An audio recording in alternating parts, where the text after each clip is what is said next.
कोई मन्नत पूरी न हो रही हो, या फिर तमाम प्रयासों के बावजूद आपको करियर में सफलता न मिल रही हो, या व्यक्तिगत जीवन में परेशानी चल रही हो, मसलन कोई भी दिक्कत हो, तो परेशान होने के बजाय अब की सावन सोमवार का व्रत करके यहाँ बताई गई व्रत कथा का पाठ करें। मान्यता है कि सावन सोमवार के दिन अगर व्रत रखकर इस कथा का पाठ किया जाए तो जातकों की मनचाही मुराद पूरी हो जाती है। अमरपुर नगर में एक धनी व्यापारी रहता था। दूर दूर तक उसका व्यापार फैला हुआ था। नगर में उस व्यापारी का सभी लोग मान सम्मान करते थे। इतना सब कुछ होने पर भी वह व्यापारी अंतर्मन से बहुत दुखी था, क्योंकि उस व्यापारी का कोई पुत्र नहीं था।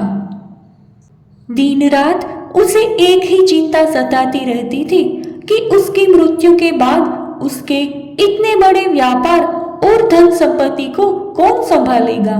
पुत्र पाने की इच्छा से वह व्यापारी प्रति सोमवार भगवान शिव की व्रत पूजा किया करता था।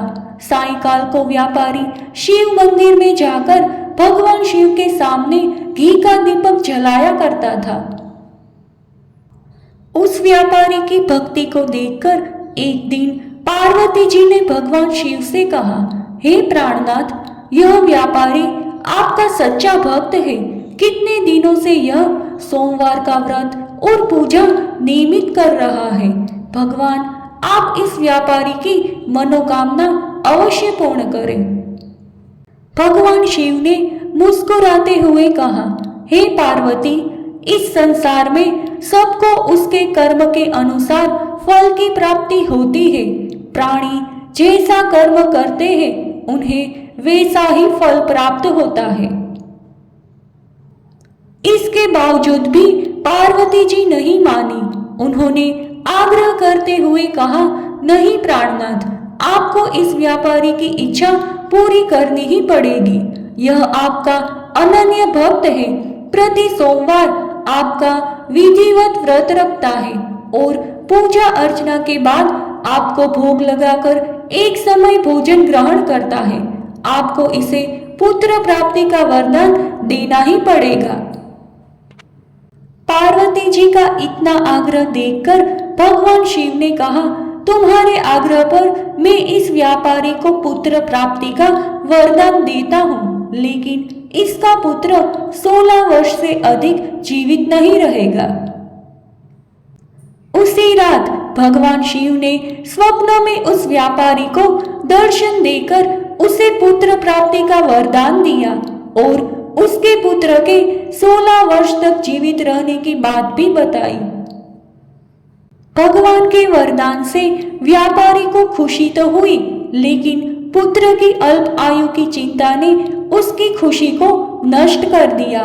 व्यापारी पहले की तरह सोमवार का विधिवत व्रत करता रहा। कुछ महीने पश्चात उसके घर अति सुंदर पुत्र उत्पन्न हुआ। पुत्र जन्म से व्यापारी के घर में खुशियां भर गई। बहुत धूमधाम से पुत्र जन्म का समारोह मनाया गया। व्यापारी को पुत्र जन्म की अधिक खुशी नहीं हुई, क्योंकि उसे पुत्र की अल्प आयु के रहस्य का पता था। यह रहस्य घर में किसी को नहीं मालूम था। विद्वान ब्राह्मणों ने उस पुत्र का नाम अमर रखा। जब अमर 12 वर्ष का हुआ तो शिक्षा के लिए उसे वाराणसी भेजने का निश्चय हुआ। व्यापारी ने अमर के मामा दीपचंद को बुलाया और कहा कि अमर को शिक्षा प्राप्त करने के लिए वाराणसी छोड़ आओ। अमर अपने मामा के साथ शिक्षा प्राप्त करने के लिए चल दिया। रास्ते में जहां भी अमर और दीपचंद रात्रि विश्राम के लिए ठहरते, वहीं यज्ञ करते और ब्राह्मणों को भोजन कराते थे। लंबी यात्रा के बाद अमर और दीपचंद एक नगर में पहुंचे। उस नगर के राजा की कन्या के विवाह की खुशी में पूरे नगर को सजाया गया था। निश्चित समय पर बारात आ गई, लेकिन वर का पिता अपने बेटे के एक आंख से काने होने के कारण बहुत चिंतित था। उसे इस बात का भय सता रहा था कि राजा को इस बात का पता चलने पर कहीं वह विवाह से इनकार न कर दे, इससे उसकी बदनामी होगी। वर के पिता ने अमर को देखा तो उसके मस्तिष्क में एक विचार आया। उसने सोचा, क्यों ना इस लड़के को दूल्हा बनाकर राजकुमारी से विवाह करा दूं। विवाह के बाद इसको धन देकर विदा कर दूंगा और राजकुमारी को अपने नगर में ले जाऊंगा। वर के पिता ने इसी संबंध में अमर और दीपचंद से बात की। दीपचंद ने धन मिलने की लालच में वर के पिता की बात स्वीकार कर ली। अमर को दूल्हे के वस्त्र पहनाकर राजकुमारी चंद्रिका से विवाह करा दिया गया। राजा ने बहुत सा धन देकर राजकुमारी को विदा किया।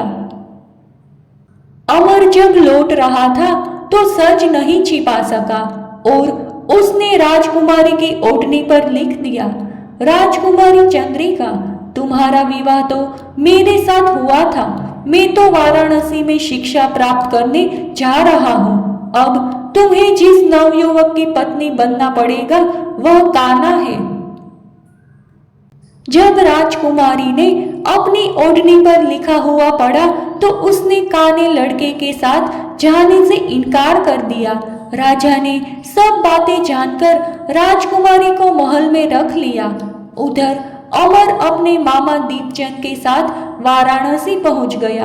अमर ने गुरुकुल में पढ़ना शुरू कर दिया। जब अमर की आयु 16 वर्ष पूरी हुई तो उसने एक यज्ञ किया। यज्ञ की समाप्ति पर ब्राह्मणों को भोजन कराया और खूब अन्न वस्त्र दान किए। रात को अमर अपने शयन कक्ष में सो गया। शिव के वरदान के अनुसार शयन अवस्था में ही अमर के प्राण पखेरु उड़ गए।